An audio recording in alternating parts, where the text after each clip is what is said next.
आप सभी का हमारे YouTube चैनल साइंस फैसिलिटी में स्वागत है। कल के वीडियो में हमने लैब असिस्टेंट के दोनों पेपरों का सिलेबस डिस्कस किया था, जिसमें हमने कहा था कि पेपर सेकंड की तैयारी हम करवाएंगे। पेपर सेकंड के अंतर्गत फिजिक्स है, केमिस्ट्री है, बायोलॉजी है। केमिस्ट्री की 10 यूनिटें हैं, फिजिक्स की 10 यूनिट है, बायोलॉजी की, बॉटनी और जूलॉजी की 8 + 8 16 यूनिटें हैं। आज हम केमिस्ट्री की 10 यूनिटों का डिस्कस करेंगे और यूनिट फर्स्ट से स्टार्ट करते हुए 10 यूनिटों की ओर बढ़ेंगे। इसमें 2 यूनिटें तो हैं ऑर्गेनिक केमिस्ट्री की, बाकी 8 यूनिट है इनऑर्गेनिक केमिस्ट्री की। ऑर्गेनिक केमिस्ट्री की कार्बनिक यौगिक रसायन यूनिट 9 है और यूनिट 10 हाइड्रोकार्बन की है। तो पहले हम ऑर्गेनिक केमिस्ट्री के टॉपिक देखते हैं, फिर इनऑर्गेनिक के देखेंगे। यूनिट 9 में टॉपिक फर्स्ट है IUPAC नामकरण। टॉपिक सेकंड है समावयवता, जिसमें संरचनात्मक समावयवता और त्रिविम समावयवता का अध्ययन करेंगे। टॉपिक 3 प्रेरणिक प्रभाव है, इलेक्ट्रोमेरी प्रभाव है, अनुनाद प्रभाव है, अतिसंयुग्मन प्रभाव है और त्रिविम प्रभाव है। टॉपिक 4 इलेक्ट्रोस्नेही, नाभिक स्नेही है। टॉपिक 5 में अभिक्रियाओं के प्रकार, जिसमें योगात्मक अभिक्रिया, प्रतिस्थापन अभिक्रिया, विलोपन अभिक्रियाओं के बारे में पढ़ेंगे। यूनिट 10 है हाइड्रोकार्बन। हाइड्रोकार्बन में 4 ही चीज़ पढ़नी है अपन को, एल्केन, एल्कीन, एल्काइन और एरीन। इनकी क्या परिभाषा है, कितने प्रकार के होते हैं, कैसे इनको बनाया जाता है, क्या इनके भौतिक और रासायनिक गुणधर्म हैं, इन सब के बारे में अध्ययन करेंगे।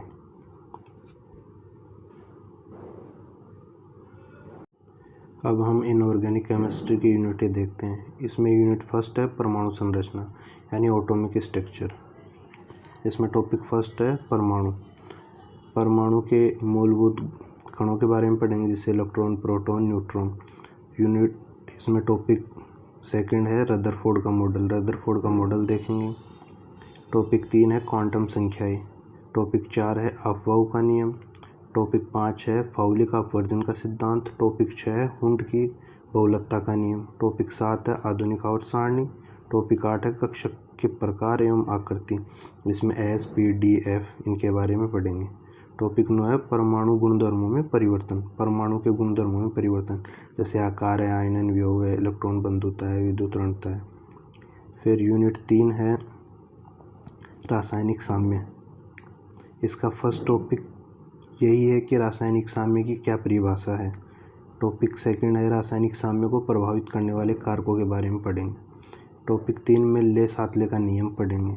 टॉपिक 4 में उत्क्रमणीय एवं अनुत्क्रमणीय अभिक्रियाओं के बारे में पढ़ेंगे।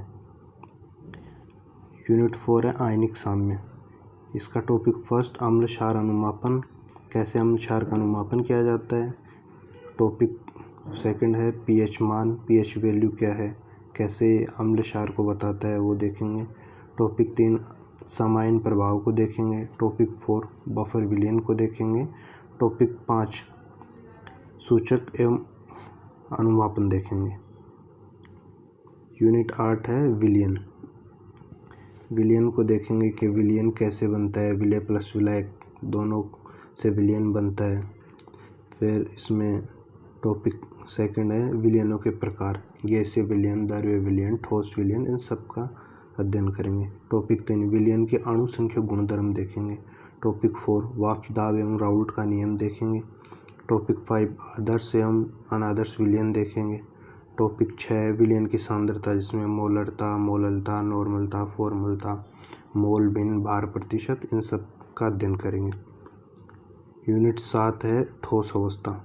क्या ठोसों के गुण होते हैं, ठोसों के प्रकार या वर्गीकरण देखेंगे। टॉपिक 3 में देखेंगे एकक कोष्ठिका एवं उसके प्रकार देखेंगे। टॉपिक 4 में क्रिस्टलों में त्रुटियाँ देखेंगे, यानी दोष देखेंगे। टॉपिक 5 है क्रिस्टल संकुलन, यानी पैकिंग देखेंगे, इसमें कैसे क्या क्रिस्टलों में पैकिंग होती है। टॉपिक 6 आयनिक यौगिकों की संरचना देखेंगे। फिर यूनिट सेकंड S ब्लॉक और P ब्लॉक। ये यूनिट सेकंड इनऑर्गेनिक केमिस्ट्री की सबसे बड़ी यूनिट है। इसमें मेनली 2 ही टॉपिक है, या बोलूँ तो मैं 2 ब्लॉक हैं, एस ब्लॉक और पी ब्लॉक। पूरा इन्हीं के बारे में अध्ययन करना है। क्या इसका सामान्य परिचय देखेंगे एक एक एलिमेंट का, इलेक्ट्रॉनिक विन्यास देखेंगे, कहाँ से ये प्राप्त किए जाते हैं, क्या इनकी ऑक्सीकरण अवस्था है और क्या इनके भौतिक और रासायनिक गुण हैं। यूनिट इसी का टॉपिक 2 है पी ब्लॉक, अक्रिय युग्म प्रभाव देखेंगे। बाकी इसका सामान्य परिचय, इलेक्ट्रॉनिक विन्यास कहाँ से प्राप्त होते हैं, ऑक्सीकरण अवस्था क्या है, भौतिक एवं रासायनिक गुण क्या है, वो देखेंगे। यूनिट 5 है गैसीय अवस्था और यूनिट 6 द्रव्य अवस्था। सेम एज इट इज़ वैसे ही हैं जैसे हम फिजिक्स में पढ़ते हैं। अब यूनिट फर्स्ट देखते हैं, एटॉमिक स्ट्रक्चर यानी परमाणु संरचना। इस यूनिट से 4 से 5 क्वेश्चन आने की संभावना है। इसमें सबसे पहला ही टॉपिक है परमाणु। परमाणु के बारे में बेसिक जानकारी दे रखे हैं कि सबसे पहले महर्षि कर्णाद ने परमाणु के बारे में बताया था। खोज की बात करें तो जॉन डाल्टन ने परमाणु की खोज की थी, और डाल्टन ने यह भी बताया कि परमाणु एक अविभाज्य कण है जिसे विभाजित नहीं किया जा सकता। इसका मतलब ये होगा कि पदार्थ का सूक्ष्मतम कण ही परमाणु है। परमाणु सामान्यतः अस्थायी होता है। इसमें कुछ अपवाद हैं, जैसे अक्रिय गैस, इनर्ट गैस, जिसको नोबल गैस भी बोलते हैं, उत्कृष्ट गैस भी बोलते हैं, जैसे helium, neon, argon, krypton, xenon, radon. Xenon को अजनबी गैस भी बोलते हैं, स्ट्रेंजर गैस। ये इसके कुछ यौगिक है, जैसे XeF2, XeF4, XeF6, XeO2, F2। परमाणु वह सूक्ष्मतम कण है जो रासायनिक अभिक्रियाओं में भाग लेता है। परमाणु बेसिकली इसके 3 कण हैं, इलेक्ट्रॉन है, प्रोटॉन है, न्यूट्रॉन है।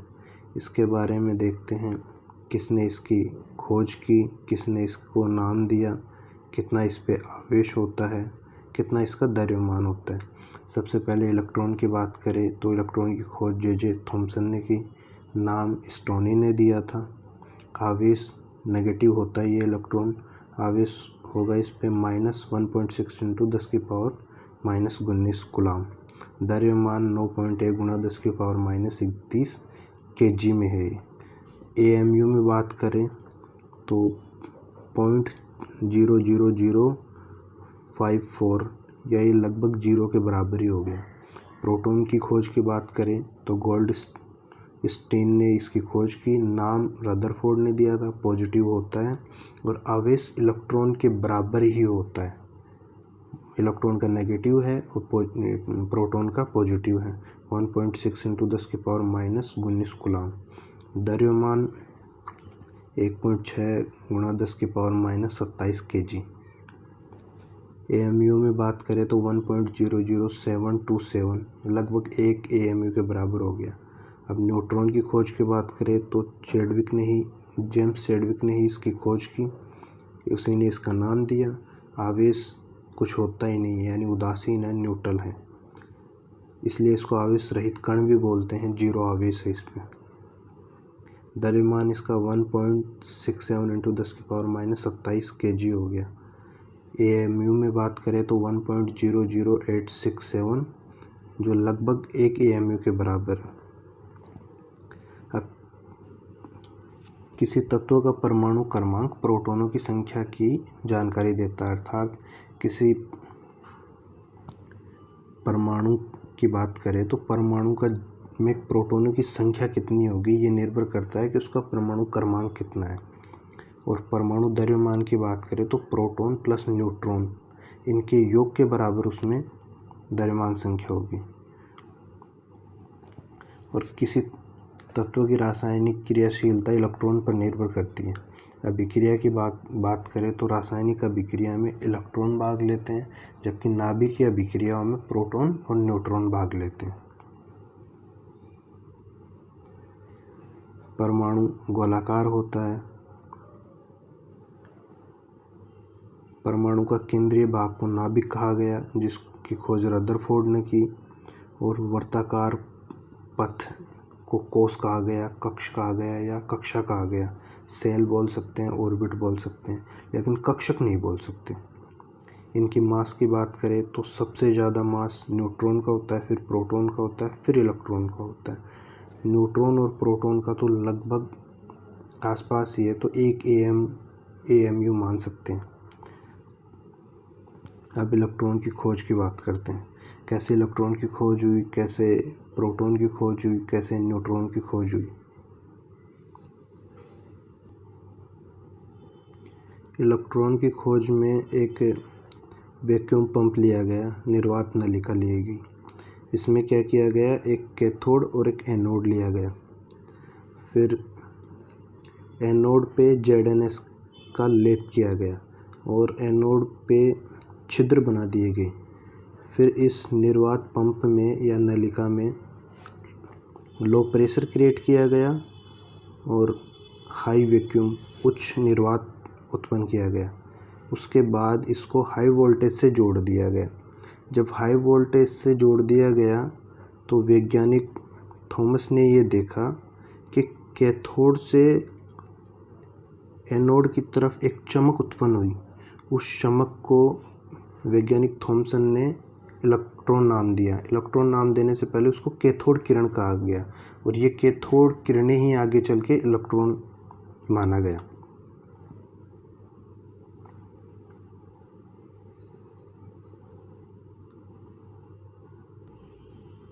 इस प्रकार इलेक्ट्रॉन की खोज हुई।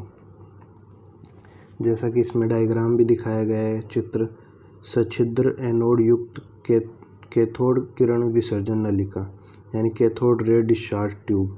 इसमें एक निर्वात पंप, वैक्यूम पंप लिया गया है। इधर एक cathode negative, anode positive ZNS का लेप भी किया गया।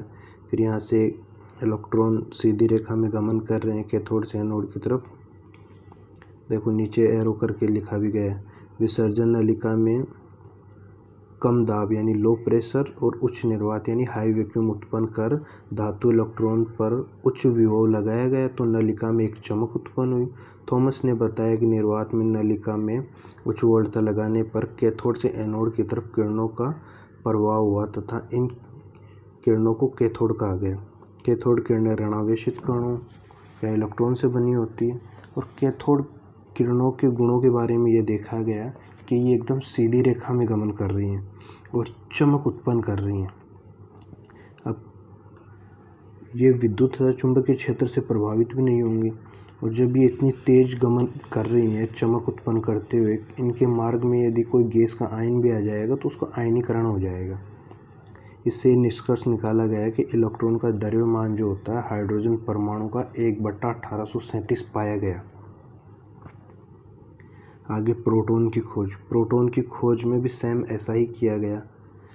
इलेक्ट्रॉन की खोज में तो छिद्र जो एनोड पे किया गया था, जबकि इसमें कैथोड पे छिद्र बनाए गए और इसमें केवल लेस दाब यानी कम दाब बनाया गया, वैक्यूम की इसमें ज़रूरत नहीं थी।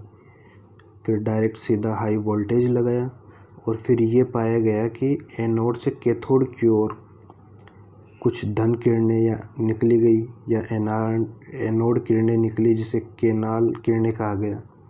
और एनोड किरणों के गुण, ये भी सीधी रेखा में गमन करती हैं, धनावेशित कणों से बनी होती है, ये भी विद्युत तथा चुंबकीय क्षेत्र से प्रभावित होती है। ये एनोड से कैथोड की ओर गति करती हैं, जबकि इलेक्ट्रॉन वाले में उल्टा था। नोट लगा के लिखा गया है कि एनोड किरणें प्रोटॉन से बनी होती है। इसका द्रव्यमान इलेक्ट्रॉन का द्रव्यमान का 1837 गुना होता है। न्यूट्रॉन एक उदासीन कण है जिस पे कोई आवेश है ही नहीं। इसका द्रव्यमान प्रोटॉन के द्रव्यमान के समान होता है। थॉमस का अब पढ़ते हैं थॉमस का प्लेम-पुडिंग मॉडल या तरबूज मॉडल। इसमें ये बताया गया है कि परमाणु एक धनावेशित गोला होता है जिसमें इलेक्ट्रॉन बीच बीच में धसे रहते हैं, ठीक उसी प्रकार जिस प्रकार तरबूज में बीज धसे रहते हैं।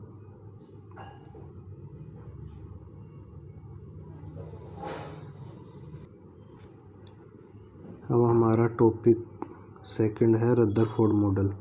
रदरफोर्ड का अल्फा कण प्रकीर्णन प्रयोग। अल्फा कण द्विधनावेशित हीलियम के नाभिक ये He+2, जिसमें इलेक्ट्रॉन 0 है और प्रोटॉन की संख्या 2 है, न्यूट्रॉन 2 है, मास 4 AMU है। धनावेशित कण है, यह नेगेटिव प्लेट की ओर मुड़ता है, जैसे इधर इस डायग्राम में दिखाया गया है। यदि एक हम प्लेट ले और उसको आवेशित कर दें पॉजिटिव और नेगेटिव, और उससे अल्फा कण को गुजारें, तो ये नेगेटिव साइड में झुकाव होगा इसका, यानी मुड़ेगा। अब देखते हैं अल्फा कण का प्रयोग, अल्फा कण प्रकीर्णन प्रयोग। इसमें क्या किया गया, एक सोने की पतली पन्नी ली गई और एक पर्दा लिया गया, उस पर्दे के एक तरफ जिंक सल्फेट का लेप किया गया। अब इस पे अल्फा कणों की बौछार की गई। बौछार करने के बाद इसमें निष्कर्ष ये निकाला कि अधिकांश जो कण है वो सीधे निकल गए और कुछ अल्फा कण है जो किसी कोण पे घूम गए। बाकी एक अल्फा कण ऐसा था जो 180 डिग्री से घूम गया, यानी सीधा गया, सीधा उसी पथ पे आ गया। जो कण सीधे निकल गए उससे निष्कर्ष लगाया गया कि परमाणु का अधिकांश भाग खोखला है, और जो किसी कोण पे घूम गए उससे भी कुछ निष्कर्ष लगाया गया, और जो एकदम सीधे गए, सीधे आ गए, उससे भी निष्कर्ष लगाया गया। आइए देखते हैं अब इसके निष्कर्ष। रदरफोर्ड ने सोने की पतली पन्नी पर अल्फा कणों की बौछार करवाई और रदरफोर्ड ने ये देखा। ये पन्नी की मोटाई पूछते हैं बहुत बार, इसमें 100 नैनोमीटर की ये मोटाई थी, या मीटर में चेंज करें 10⁻⁷।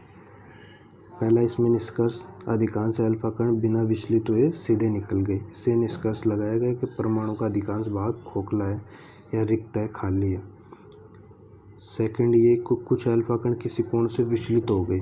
इससे निष्कर्ष लगाया गया कि नाभिक के चारों ओर इलेक्ट्रॉन वर्ताकार कक्षाओं में चक्कर लगाते हैं।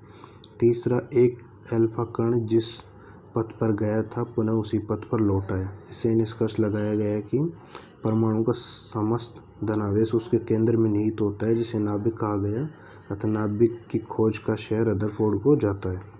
इसकी कमियां, रदरफोर्ड के अनुसार इलेक्ट्रॉन नाभिक के चारों ओर वर्ताकार कक्षाओं में चक्कर लगाता है। यदि इलेक्ट्रॉन नाभिक के चारों ओर वर्ताकार कक्षाओं में चक्कर लगाएगा तो उसकी ऊर्जा में कमी होनी चाहिए तथा उसका पथ धीरे धीरे छोटा होना चाहिए। वह अंत में इलेक्ट्रॉन नाभिक में गिर जाना चाहिए, परंतु ऐसा नहीं होता। इसकी व्याख्या रदरफोर्ड ने नहीं कर पाया, अर्थात वह परमाणु के स्थायित्व की व्याख्या नहीं कर सका।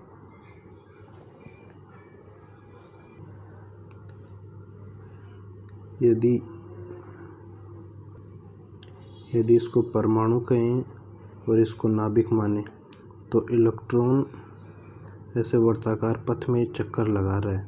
यदि ये चक्कर लगाता रहेगा तो घूमता घूमता इसी में आके गिर जाएगा, अर्थात इसके स्थायित्व की व्याख्या नहीं कर सका। परमाणु का आकार, व्यास की बात करते हैं। परमाणु का आकार एक एंगस्ट्रॉम यानी 10⁻⁻10 मीटर होता है। सेंटीमीटर में चेंज करेंगे तो 10⁻⁸ हो जाएगा। नाभिक का आकार या व्यास बोले तो एक फर्मी हो गया 10⁻⁻15 मीटर, या सेंटीमीटर में चेंज करेंगे तो 10⁻⁻13 सेंटीमीटर। इनका व्यास का अनुपात देखा जाए तो परमाणु का व्यास का अनुपात और ये नाभिक का, तो ये कट जाएगा तो 10⁵ बचेगा। अर्थात अपन ये कह सकते हैं कि परमाणु का जो व्यास होता है नाभिक के व्यास का 10⁵ गुना होता है। इधर आयतन भी देख सकते हैं, आयतन 4, ये परमाणु का आयतन बटा नाभिक का आयतन 4/3 पाई r³, 4/3 पाई rn, यानी नाभिक की त्रिज्या की क्यूब। ये 4/3 पाई 4/3 कट जाएगा, ये बचेगा। इधर से अपन ने ये वैल्यू रखी थी, तो इसका आयतन कितना हो गया, 10⁻15 गुणा नाभिक का आयतन। नाभिक की त्रिज्या की बात करें, नाभिक की रेडियस जो होगी द्रव्यमान की 1/3 हो गई।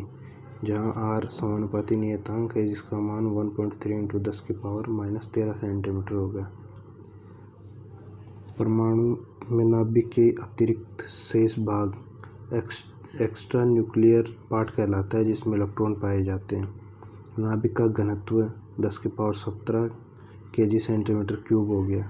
एक AMU बराबर 1.67 × 10⁻⁻24 ग्राम या 1/Na। Na क्या है? यहाँ अवोगाद्रो संख्या जिसका मान हो गया 6.023 × 10⁻23।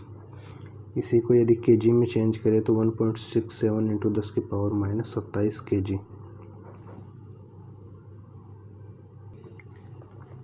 अब देखते हैं सम इलेक्ट्रॉनिकी, यानी इलेक्ट्रॉनों की संख्या समान है। एग्जाम्पल की बात करें, जैसे नियोन है उसमें इलेक्ट्रॉनों की संख्या 10 है। अभी फ्लोरीन नेगेटिव है उसमें भी 10 है। ऑक्सीजन के ऊपर -2 है उस पर भी 10 है इलेक्ट्रॉन। नाइट्रोजन के ऊपर -3 है उस पर भी 10 इलेक्ट्रॉन है। सोडियम +1 का क्या मतलब हो गया कि सोडियम 11 पे आते हैं, उसमें एक +1 का मतलब 1 की कमी होगी, +2 का मतलब 2 की कमी, +3 का मतलब 3 की कमी होगी। और ऐसे ही -1 का मतलब 1 बढ़ गया, ऐसे ही -2 का मतलब 2 बढ़ गया इलेक्ट्रॉन, और ऐसे ही -3 का मतलब 3 इलेक्ट्रॉन बढ़ गया। अब एक क्वेश्चन है सम इलेक्ट्रॉनिकी है कि नहीं है। उसमें जैसे कैल्शियम और सल्फ़र दिया गया है। अब कैल्शियम 20 पे आता है तो +2 है तो 2 इसमें कम हो जाएंगे तो 18 इलेक्ट्रॉन हो गया। सल्फ़र 16 पे आता है लेकिन इसमें -2 चार्ज है तो 18 इलेक्ट्रॉन हो गए। ऐसे ही ऑक्सीजन और सोडियम की बात करें, सोडियम पे +1 है तो 10 इलेक्ट्रॉन हो गए। ऑक्सीजन पे -2 चार्ज है तो इसका मतलब 8 + 2 10 हो गया। सम इलेक्ट्रॉनिक श्रेणी के लिए ये सम इलेक्ट्रॉनिक श्रेणी के लिए सबसे ज़्यादा साइज, सबसे बड़ा साइज होगा नेगेटिव एटम का, फिर होगा उदासीन का, फिर होगा पॉजिटिव एटम का। देखो नीचे लिख रखा है ऋणावेशित परमाणु का आकार सबसे बड़ा, उदासीन परमाणु का आकार उससे छोटा, फिर धनावेशित का सबसे छोटा। ऐसे ही क्वेश्चन भी आता है एग्जाम में कि साइज का क्रम क्या होगा। जैसे 3 परमाणु दे दिए, जैसे नाइट्रोजन -3, ऑक्सीजन -2, फ्लोरीन -3। अब इन सभी में इलेक्ट्रॉनों की संख्या तो 10 है, लेकिन नेगेटिव के केस में जिसके ऊपर ज़्यादा नेगेटिव चार्ज होगा उसका आकार सबसे बड़ा होगा। ऐसे ही पॉजिटिव के केस में जिसके ऊपर सबसे ज़्यादा पॉजिटिव चार्ज होगा वो सबसे छोटा होगा। जैसे सोडियम, मैग्नीशियम, एल्युमिनियम की बात करें तो सब में 10 इलेक्ट्रॉन है, सम इलेक्ट्रॉनिक है, लेकिन सोडियम का आकार सबसे बड़ा होगा, मैग्नीशियम का उससे छोटा और एल्युमिनियम का एकदम छोटा होगा। क्यों? एल्युमिनियम के +3 आवेश है। सम न्यूट्रॉनी की बात करें या आइसोटोन की बात करें तो न्यूट्रॉनों की संख्या समान होगी। जैसे हाइड्रोजन की और हीलियम की बात करें तो हाइड्रोजन 13, हीलियम 24, दोनों में न्यूट्रॉनों की संख्या 2-2 है। समभारिक की बात करें यानी जिनका परमाणु भार समान हो, जैसे पोटेशियम और कैल्शियम हो गया, परमाणु भार 40-40 है दोनों का। अब आते हैं आइसोडाइफर, यानी इसमें न्यूट्रॉन और प्रोटॉन का डिफरेंस सेम होना चाहिए। जैसे हाइड्रोजन और लिथियम, 2 परमाणु की बात करते हैं। इलेक्ट्रॉनों की संख्या हाइड्रोजन में 1 है, प्रोटॉन की 1 है, न्यूट्रॉन की 2 है। लिथियम में इलेक्ट्रॉन की 3 है, प्रोटॉन की 3 है और न्यूट्रॉन की 3 है। अब प्रोटॉन और न्यूट्रॉन के अंतर देखें, 2 - 1 तो 1 आ गया, 4 - 1 1 आ गया, तो ये आइसोडाइफर है। ऐसे ही आइसोस्टर्स की बात करें, इलेक्ट्रॉनों की संख्या व परमाणु की संख्या समान है। जैसे CO2 और N2O की बात करें, इलेक्ट्रॉन की बात करें, कार्बन 6 पे है, ऑक्सीजन में 8 इलेक्ट्रॉन हो गए, 8 दूनी 16, 22 हो गए। इधर नाइट्रोजन 7 दूनी 14, ऑक्सीजन 8, 14 और 8 22 हो गया। परमाणु की संख्या 3-3 है। CO2 में 1 कार्बन हो गया, 2 ऑक्सीजन हो गया, 3 हो गया। N2O में 2 नाइट्रोजन हो गया, 1 ऑक्सीजन हो गया। अब इलेक्ट्रॉनों की संख्या और परमाणुओं की संख्या समान है, दोनों में 22-22 इलेक्ट्रॉन है और परमाणुओं की संख्या 3-3 है। जैसे समस्थानिक की बात करें, समस्थानिक मतलब सम स्थान, सम यानी समान, स्थानिक मतलब स्थान, जिनका परमाणु क्रमांक समान हो, द्रव्यमान संख्या समान हो। अब हाइड्रोजन के समस्थानिक की बात करते हैं। हाइड्रोजन के 3 समस्थानिक है, 1H1, 1S2, 1S3, protium, deuterium और ट्रिशियम। ट्रिशियम जो होता है रेडियो एक्टिव है, और D2 है हैवी वाटर, भारी जल जिसको बोलते हैं। रासायनिक नाम ड्यूटेरियम ऑक्साइड हो गया। इसका उपयोग नाभिकीय भट्टी में मंदक के रूप में किया जाता है, और ग्रेफाइट का भी यूज करते हैं इसमें। अब इसमें इलेक्ट्रॉन, प्रोटॉन, न्यूट्रॉन की संख्या की बात करें, प्रोटियम में 1 इलेक्ट्रॉन है, 1 प्रोटॉन है, और न्यूट्रॉन की संख्या 0 है। तो ड्यूटेरियम में 1 इलेक्ट्रॉन है, 1 प्रोटॉन है, 1 न्यूट्रॉन है। ट्रिशियम में 1 इलेक्ट्रॉन है, 1 प्रोटॉन है, 2 न्यूट्रॉन है। ऐसे कार्बन के समस्थानिक की बात करें, कार्बन के भी 3 समस्थानिक है, C612, C613, C614। कार्बन 14 का यूज रेडियो डेटिंग में यूज किया जाता है, जीवाश्मों की आयु का पता लगाने के लिए। अब इसमें कुछ क्वेश्चंस है जो एग्ज़ाम में बहुत बार पूछे जाते हैं। जैसे क्वेश्चन फर्स्ट की बात करूँ, यदि न्यूट्रॉन का द्रव्यमान 2 गुना कर दिया जाए तो कार्बन परमाणु का नया द्रव्यमान तथा इसमें होने वाली प्रतिशत वृद्धि ज्ञात कीजिए। जैसे C612 है, इसमें इलेक्ट्रॉन, प्रोटॉन, न्यूट्रॉनों की संख्या देखेंगे, 666 होगी, द्रव्यमान कितना हो गया 12। अब इसमें बोला गया यदि न्यूट्रॉन का द्रव्यमान 2 गुना कर दिया जाए तो न्यूट्रॉन 6 दूनी 12 हो गया, और प्रोटॉन 6 ही तो 18 हो गया। अभी प्रतिशत वृद्धि कैसे निकालेंगे कि पहले और बाद वाले में कितना अंतर है बटा प्रारंभ में कितना है इंटू 100, 50% होगी। ऐसे एक क्वेश्चन और है,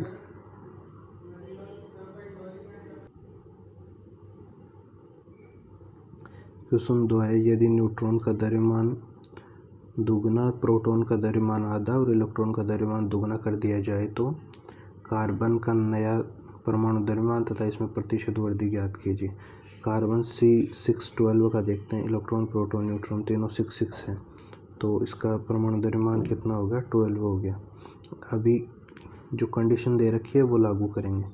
इसमें बोला गया कि प्रोटॉन का द्रव्यमान आधा कर दिया जाए, यानी 6 का आधा 3 हो गया। इलेक्ट्रॉन और न्यूट्रॉन को दुगना कर दिया जाए तो 6 दूनी 12, 12 हो गया। अभी इसमें द्रव्यमान कितना हो गया 15। प्रतिशत वृद्धि निकालेंगे, अंतिम माइनस प्रारंभिक बटा प्रारंभिक इंटू 100, तो 15 माइनस 12 3, और बटा प्रारंभिक 12 है इंटू 100, तो 1/4 25% होगी। अब नया टॉपिक है अपना औसत परमाणु द्रव्यमान, एवरेज एटॉमिक मास। क्या है, m1 x% plus m2 x%। यदि ऐसे ही तीसरा भी होगा तो m3 x3 हो जाएगा। अभी क्वेश्चन दिया गया एक, किसी तत्व के 3 समस्थानिक जिनका द्रव्यमान 11, 12, 13 है तथा इनका प्रकृति में पाए जाने की प्रतिशतता 85%, 10%, 5% है, तो उस तत्व का औसत परमाणु द्रव्यमान क्या होगा। ये 3 तत्व ले लिया, 11 वाला 85% है, 12 वाला 10% है, 13 वाला 5% है। तो फॉर्मूला लगाएंगे, m1 x1%, m2 x2%, m3 x3%। जैसे m1 का 11, x कितना हो गया 85/100, प्लस m2 12 है, प्रतिशतता इसकी कितनी है 10, 10/100, m3 13 इंटू 5/100, इनको हल करेंगे 11.2 आ जाएगा। एक क्वेश्चन ऐसा ही और है, बहुत इम्पोर्टेंट है, बार बार एग्जाम में पूछा गया ये क्वेश्चन। क्लोरीन के 2 समस्थानिक है, एक Cl1735, एक Cl1737। इनकी प्रकृति में पाए जाने की संभावना क्रम से 75% और 25% है। तो क्लोरीन का परमाणु द्रव्यमान क्या होगा। देखो, क्लोरीन 35 वाला 75% है, क्लोरीन 37 वाला 25% है, तो 35 इंटू 75,